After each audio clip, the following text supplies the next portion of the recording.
તારું વાંકે ન ગણાય.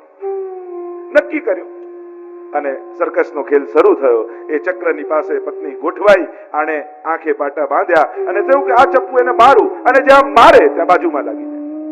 થયું કે આ મારું, જ્યાં મારે ત્યાં બાજુમાં લાગી જાય. જેટલા ચપ્પુ માર્યા એ બધા રોજની જેમ જ ગોઠવાઈ ગયા. પેલાને થયું કે અરે આને મારવી હતી છતાં એકે નિશાન વાગ્યું નહીં. ગયો ને એના ગુરુને વાત કરી જેની પાસે શીખેલો કે મેં એને મારવાની કોશિશ કરી પણ એકે ચપ્પુ એને લાગ્યું કેમ નહીં. ત્યારે ગુરુ એટલું જ કહ્યું કે જેણે આખી જિંદગી ખોટા જ નિશાન લગાડ્યા હોય ને એનું એક વારમાં સાચું ના લાગે. એમ આપણે જન્મ જન્માંતરથી ખોટા જ નિશાનો મારતા આવ્યા છીએ, પછી એક વારમાં ભગવાનમાં ક્યાં લાગવાનું? આને ખોટા જ નિશાનો તાકવાની આદત પડી છે મનને. એને જન્મો જન્મોથી આજ પ્રયાસ કર્યા છે, આજ પ્રયત્ન કર્યા છે. અને એટલા માટે આ મનને તમારે યેન કેન પ્રકારે, હરિરાયજી કહે, એને મનાવો, એને પટાવો, એને ડરાવો, એને ફોસલાવો, એને આગ્રહ કરો, પણ કેમે કરીને એને ભગવાન પાસે લઈ જાઓ. જેમ બાળક નથી જાણતો કે એનું હિત સ્કૂલમાં છે, ભણવાથી એનું કલ્યાણ થશે, પણ જેમ મા બાપ એને મૂકી આવે છે એમ ભગવાનની પાસે આ મનને કોઈ પણ કરી, કોઈ પણ પ્રકારથી એને ભગવાનમાં જોડો, એમાં જ એનું કલ્યાણ. લોકો કહેતા ને કે પ્રધાન નીકળ્યો અને અનેક પ્રકારથી મનને સમજાવતા, જેમ અનેક ઉદાહરણો આપવામાં આવે કે રાજા નગરચર્યા કરવા નીકળ્યો ને જોયું કે એક બાયન ભાખરી બનાવતા હતા ને તવા પર મૂકીને વાતે વળગ્યા તો બળી ગઈ. ભાખરી બળેલી જોઈ પાછા આવ્યા. એને થયું કે લાવ ઘોડો લઈને સવારી કરવા જાઉં. અને આટલો વ્યસ્ત મહિનો ગયો ને એકવાર ઘોડે સવારી કરી નહીં, એટલે જ્યાં ઘોડા પર ચડ્યા તો ચાલ્યું જ નહીં, ઘોડો ન ચાલ્યો. કંટાળ્યો, પાછા સભામાં આવ્યો અને એટલો બધો મહિનો વ્યસ્તમાં ગયેલો કે કંઈ કરવાનું મોકો જ નતો મળ્યો. અને પાછા સિંહાસન પર બેઠા અને પોતાનો પાનનો ડબ્બો ખોલ્યો અને જુએ તો પાન સડી ગયેલા. પ્રધાનને પૂછ્યું કે આ ભાખરી બળી કેમ ગઈ, ઘોડો ચાલ્યો કેમ નહીં, પાન સડી કેમ ગયું? પ્રધાને કહ્યું આ ત્રણેયને ફેરવ્યા નહીં એટલે બગડી ગયા. આ મનનું પણ એવું જ છે. એક પલડું જો લૌકિકમાં જાય તો બીજું પલડું અલૌકિકમાં નાખી દેવું. ફેરવતા રહેશો તો જ આ સ્વસ્થ રહેશે. કારણ કે મનની વ્યાખ્યા જ શાસ્ત્ર એમ કરે છે. લોકો ભલે એમ કે એકાગ્ર કરી નાખો ને શાંત કરી નાખો ને, જો એકાગ્ર મન, જે મનને કોઈ ઈચ્છા જ ન હોય, એ બે જણાનું હોય, કાં કોઈ યોગીનું હોય ને કાં ડિપ્રેશન વાળાનું હોય. જે મનની ચંચળતા જ એનું સ્વાસ્થ્ય છે. મન સ્થિર થઈ જાય એ તો ક્યાંક બીમારી છે મનની, આ કોઈ સિદ્ધિ છે. તો સિદ્ધિ તો આપણને મળી નથી, અને જો મન એક થઈ ગયું, સ્થિર થઈ ગયું તો બીમારી થઈ ગઈ. સંકલ્પ વિકલ્પાત્મક મન, શાસ્ત્ર મનની વ્યાખ્યા કરે છે કે જે સંકલ્પ અને વિકલ્પ કરે મન. અને એટલા માટે સંકલ્પમાં ભગવાન અને વિકલ્પમાં ભગવાન. કારણ કે ચંચલતા મનનો સ્વભાવ. જેમ તમે આંખો બંધ કરી દો તો તમે બેચેન થઈ જાઓ, જોવું આંખનો સ્વભાવ છે. કાન બંધ કરી દો તો બેચેન થઈ જાઓ, સાંભળવું એનો સ્વભાવ છે. મૌન રાખો તો તમે બેચેન થઈ જાઓ, બોલવું સ્વભાવ છે એનો. એમ ચંચળતા એ મનનો સ્વભાવ છે. એટલે બહુ સહજ છે. લોકો મોટા ભાગને પૂછે મારું મન ભટકે, મન ચંચળ, તો એ સાબિત કરે છે કે તમારું મન સ્વસ્થ છે. પણ બસ એ ચંચળ મનને, એનાથી એ ચંચળ કોણ છે તો કે કૃષ્ણ. એને ફોલો કરાવવાના, એને પીછો આપી દો કે તું આને પકડ. મનને મજા આવશે અને પકડી લેશે તો ઉદ્ધાર પણ થઈ જશે. કારણ કે અમારો પ્રભુ સેવ્યમાનમ કલાનિધિ, એ કલાનો નિધિ છે. આપણે જેને સેવા કરીએ છીએ, રાગ ભોગ શૃંગાર આદિ અનેકવિધ. કારણ કે એમ કહેવાતું કે રાગ ભોગ શૃંગારમાં કોઈ પડે તો એનું પતન થઈ જાય. પણ અમારા ગુસાઈજી એવો માર્ગ બતાવ્યો કે આ ત્રણેય દ્વારા ઉદ્ધાર કેમ થાય. તને રાગનો શોખ છે તો તું કીર્તન ગા. વિવિધ પ્રકારના સવારથી સાંજ સુધી આ અમારા સર્વ કીર્તનકાર કૃષ્ણદાસભાઈ, રશેષભાઈ આજે આટલી નાની વયમાં આખી અષ્ટછાપ હવેલી સંગીતની એક પરંપરાને જાળવીને આગળ વધારી રહ્યા છે. આ પુષ્ટિમાર્ગના ગૌરવ છે આપણા. આટલી નાની વયમાં આજે વિશ્વભરમાં એ લોકોએ કેટલા વિદ્યાર્થીઓને તૈયાર કર્યા છે. આજે દુનિયાભરમાં એમના હવેલી સંગીત સાંભળવા માટે લોકો લાલાયિત રહે છે. આ રાગ દ્વારા ઉદ્ધાર કર્યો. ભોગમાં પડે તો પતન થાય. તો કહું ઠાકોરજીને વિવિધ સામગ્રી ધર તો ભોગ તારો મહાપ્રસાદ બની જશે. અને શ્રૃંગાર નો તને રસ છે તો વિવિધ પ્રકારે ઠાકોરજીના શ્રૃંગાર કર. આવો ગોપાલ શ્રૃંગાર બનાવો, એના દ્વારા કલ્યાણ થશે. અને આમ યેન કેન પ્રકારે પણ મનને ઠાકોરજીમાં લઈ જા, એમાં તારું કલ્યાણ છે. એમ કહીને આગળ અનેક પ્રકારથી હરિરાયજી આપણને સમજાવે.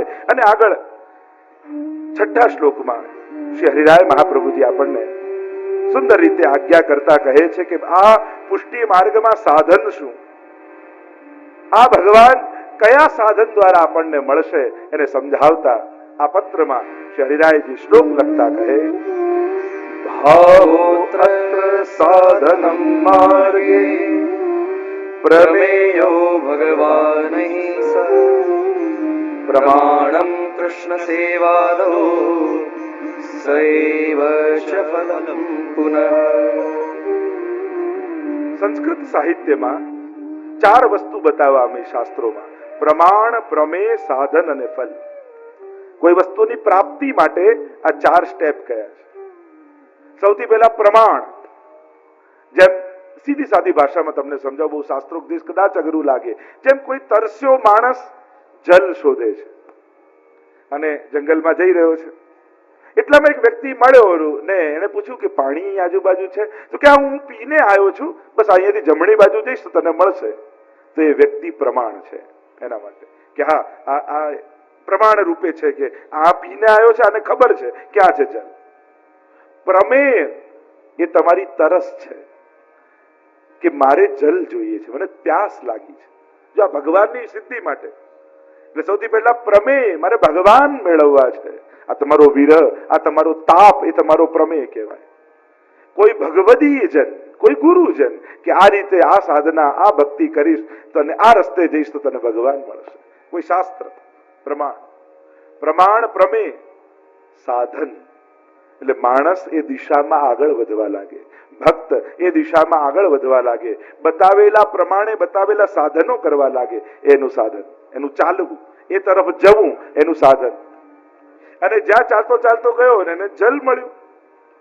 જલ ફળ નથી, પણ એને જલ પીધું અને જે તૃપ્તિનો અનુભવ થયો એ એનું ફલ છે. એમ જ આ પુષ્ટિ ભક્તિમાં પ્રમાણ, પ્રમેય, સાધન અને ફલ એ ભક્તનો ભાવ છે. એ ભગવાન પોતે છે. મેં ગઈકાલે જ કહ્યું ને, અહીંયા ભક્તિ માર્ગમાં ભગવાન મળવા બહુ મોટી ઘટના નથી, ભાવ મળવો મોટી ઘટના છે. કારણ કે રાવણ, કંસ, શિશુપાલ, દુર્યોધન આ બધાને ભગવાન મળેલા, પણ એમને આનંદ નતો આવ્યો, દ્વેષ થયો હતો. કારણ કે ભાવ નતો મળ્યો. ભાવ મળે તો જ મળેલા ભગવાનને માણી શકાય, અને ભાવ ન હોય તો મળેલા ભગવાનને જોઈને પણ ગાળો યાદ આવે. શિશુપાલને 100 શબ્દો યાદ આવે. અને એટલા માટે આ માર્ગમાં આ બધું જ ભગવાન ભાવ રૂપે સિદ્ધ કરે છે. અને એટલા માટે આપણા પ્રભુ ભાવનીય છે, સેવનીય છે. વિવિધ પ્રકારના ભાવથી આપણે ઠાકોરજીને લાલ લડાવીએ છીએ. હરિરાયજી કહે, તારું મન એકાગ્ર પ્રભુ તરફ કરવા માટે એ મનને અનેક લાગણીઓથી ભરી દે, અનેક ભાવનાઓથી ભરી દે. આપણે ત્યાં પ્રધાન 4 ભાવ કયા છે: શાંત ભાવ, સ્વામી સેવક ભાવ, વાત્સલ્ય ભાવ, સાખ્ય ભાવ અને માધુર્ય ભાવ. 5 ભાવની ચર્ચા છે. શાંત ભાવ એને કે જેમ કોઈ રાજાની સવારી નીકળતી હોય ને પ્રજા આવે રસ્તા ઉપર, રાજાને જુએ અને આનંદિત થાય ને જયઘોષ કરે ને પાછા પોતપોતાના ઘરે આવી જાય. શાંત ભાવ, બીજો કોઈ ફિલિંગ ના હોય, આવો ભાવ. એની ઉપર છે સ્વામી સેવક ભાવ. ઠાકોરજી મારા સ્વામી છે ને હું એનો સેવક છું. એની ઉપર છે સાખ્ય ભાવ. જેમ તમારા ઘરે તમારા ચાકર જોડે તમે બેઠા હો અને એટલામાં તમારી માં આવે ને એમ કે મારે કોઈ ઘરની વાત કરવી છે, યા તમારો સખા આવે ને કે મારે કઈ અંગત વાત કરવી છે, તો તમે એમને ચાકરને એમ કહો કે હમણાં તું બહાર બેસ, અમે બંને મિત્રોએ વાત કરવી છે. એટલે સ્વામી સેવક ભાવથી ઉપર છે સાખ્ય ભાવ. તમે 2 સખાઓ બેઠા હો ને માં રૂમમાં આવે ને એમ કે મારે ઘરની કઈ અંગત વાત કરવી છે, એટલે તમારો મિત્ર પણ બહાર જતો રહે. તો સાખ્ય ભાવની ઉપર આવે વાત્સલ્ય ભાવ. અને વાત્સલ્ય તમે તમારા માં જોડે બેઠા હો એટલામાં તમારી પત્ની આવે અને એમ કહે કે મારે મારા પતિ જોડે વાત કરવી છે, તો માએ ઊભી થઈને ધીમે રહીને બહાર જતી રહે.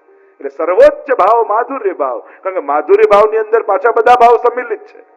ભોજનેશુ માતા, ભોજન કરાવતી હોય માતા, જ્યારે વાત કરતી હોય, સલાહ આપતી હોય ત્યારે મંત્રી, એમ સખા બની જાય. સર્વ ભાવો એ માધુર્ય ભાવમાં સંમેલિત છે. અને માધુર્ય ભાવ એટલે ગોપીજનોનો ભાવ. ગોપી પ્રેમ કી ધ્વજા, જીન ગોપાલ કિયો વશ ઉર ધરી શ્યામ ગુજા.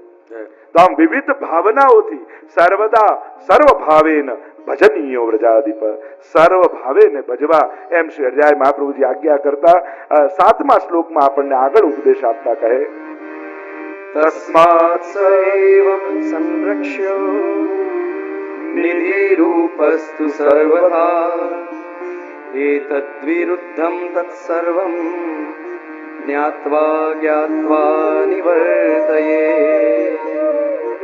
સુંદર વાત કરતા હરિરાયજીએ કહ્યું, જે મેં પૂર્વમાં પણ ચર્ચા કરી હતી કે કોઈ ધન બગાડી ગયું તો નુકસાન નથી, કોઈ ઘર બગાડી ગયું તો નુકસાન નથી, કોઈ ગાડી બગાડી ગયું તો નુકસાન નથી, પણ કોઈ મન બગાડી જાય ને એ બહુ મોટું નુકસાન છે. કોઈ બુદ્ધિ બગાડી જાય ને બહુ મોટું નુકસાન છે. હરિરાયજી કહે છે કે અત્યારે આ યુગમાં, આ સમયમાં રક્ષણ કરવા જેવું, બચાવવા જેવી કોઈ એક વસ્તુ હોય તો હે મનુષ્ય, તારી બુદ્ધિ અને તારી ભાવનાનું રક્ષણ કર. કારણ કે તારો ભાવ કોઈ હરી ગયું ને પછી ઉત્તમમાં ઉત્તમ સાધનો પણ તારું કલ્યાણ નહીં કરી શકે. અને અત્યારના સમયમાં તકલીફ એ જ છે ને, સત્કર્મો સહેલા છે, સદવિચારો અઘરા છે. કારણ કે જે દિવસે ઉપવાસ કર્યો હોય ને એ દિવસે વિચાર એવો આવે, આ ભૂખ્યા રહેવાથી ભગવાન મળતા હોત તો અડધી દુનિયા ભૂખે મરે, બધા ના મળી જાય.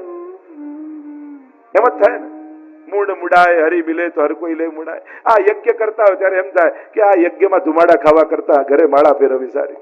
જે કરો છો ત્યાં તો અભાવ જ આવે. કોઈને દાન આપતા હોય ને તો મનમાં તો એમ જ ચાલતું, દાન આપવું સત્કર્મ છે, પણ મનમાં તો એમ થાય ઠેકાણે તો વાપરશે. કરો છો સારું, પણ મન તો એના વિશે ખોટું જ વિચારે છે. આ મનનો સ્વભાવ છે. એટલે અત્યારના યુગમાં સત્કર્મો સહેલા છે, સદવિચાર દુર્લભ છે.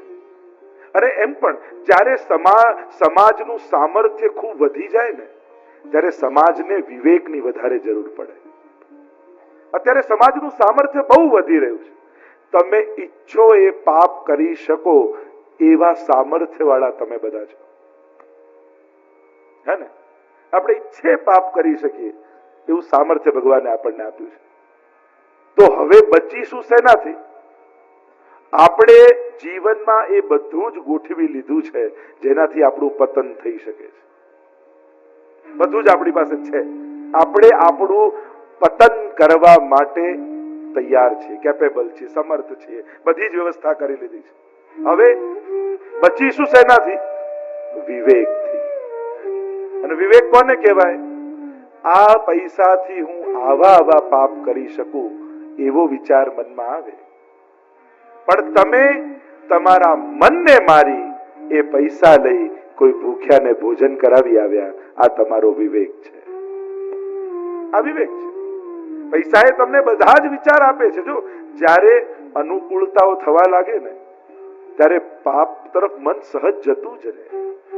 દુનિયામાં મોટા ભાગના લોકો ચોરી એટલે નથી કરતા, ખોટું એટલે નથી કરતા કારણ કે એમને ખોટું અને ચોરી કરવાની હિંમત નથી. એટલા માટે જો હિંમત આવી જાય તો એની ઈચ્છા તો ઘણી છે. ઘણા લોકો કે આ લોકો આમ ખોટું કરીને સુખી થાય, આમ થયું, બાકી એને કરવું જ છે પણ એને મોકા નથી મળ્યા. ઘણાને હિંમત નથી અને ઘણાને અવસર નથી મળ્યા. બાકી તો પાપ કરવાની ઈચ્છા તો ઘણી છે. કોને નથી? બધાને ઈચ્છા જાગી જાય છે જો સાહસ આવી જાય, ચાન્સ મળી જાય. અને એટલા માટે મોકા નથી મળ્યા અને આપણે પાપ નથી કર્યા એનો અર્થ એમ ન સમજી લેતા કે આપણે બધા પુણ્યશાળી છીએ. આપણને અવસર ન મળ્યા હોય ને એટલે આપણે એમ કે જો આપણે પાપ નથી કર્યા, કરવા તો ઘણાય હતા, મોકા નતા મળ્યા. એટલે એને કારણે એમ નહીં સમજી લેવું કે આપણું ચિત્ત સાત્વિક છે, આપણું મન પવિત્ર છે. આપણી અંદર એક દુર્ગુણ છે જે સાહસ નથી. આ સાહસનો અભાવ છે અને એટલા માટે નથી કરી શક્યા. અને એટલા માટે બહુ વિવેકથી વિચારું. સામર્થ્ય જ્યારે વધે સમાજનું ત્યારે વિવેકની વધારે જરૂર પડે. હવે કાયદા નહીં રોકી શકે, કોઈ ધર્મ ગ્રંથો નથી રોકતા, એટલે આ બધું હવે માણસને નથી શરમ, નથી ધર્મ ને કઈ નડે નહીં. હવે તો તમારો આત્મા તમને રોકશે તો રોકાશે. અને એ કામ આ સત્સંગ કરશે, તમને આત્મબળ આપશે, તમને વિવેક આપશે કે શું કરાય શું ન કરાય. હું વૈષ્ણવ, મારા ગળામાં કંઠી, મારું ડગલું પગલું ક્યાં ઉપડે ને ક્યાં ન ઉપડે. આ સમજણ તમારી છે. જ્ઞાન ભલે ગ્રંથોનું હોય, સમજણ તમારી હોય છે. જ્ઞાનનું ખાતર નાખી સમજણને ઉગાડવાની હોય છે. મેં પેલા કહ્યું, સંગીતના 7 સ્વર છે, સારે ગામા પધા નિસા એમ બોલી જાય અને એમાં જીતુભાઈ ગાતા હોય તો કેવું મીઠું લાગે. પણ સાથી સા બોલીને આપણને કઈ સરગમ આવડી ગઈ ન કહેવાય. અમિતભાઈ તરત ટોકે, સા તો સામાં ગા તો જ સા કહેવાય. ખાલી સા કહી દે અને સા ન કહેવાય. રે માં ગાય તો જ રે કહેવાય. ગ માં ગાય તો જ ગ કહેવાય. એ 7 સ્વર સૂજ છે. સરગમ ગોખી લેવાથી સરગમ ના આવડી જાય, એ તો સૂજ છે. એમ જ જ્ઞાન એ સરગમ ગોખી લેવા જેવું અને વિવેક એ સરગમની સૂજ જાગવા જેવું છે. તો જ્ઞાનનું ખાતર નાખી સમજણને ઉગાડો, વિવેકને ઉગાડો. કારણ કે વિવેક દ્વારા જ જીવનમાં તમે તમારું પથ નક્કી કરી શકશો. અને એટલા માટે સામર્થ્ય વધે ત્યારે વિવેકની જરૂર. અને આ વિવેક સત્સંગ, બિनु સત્સંગ વિવેક ન હોય, और राम कृपा बिन सुलभ न सोई.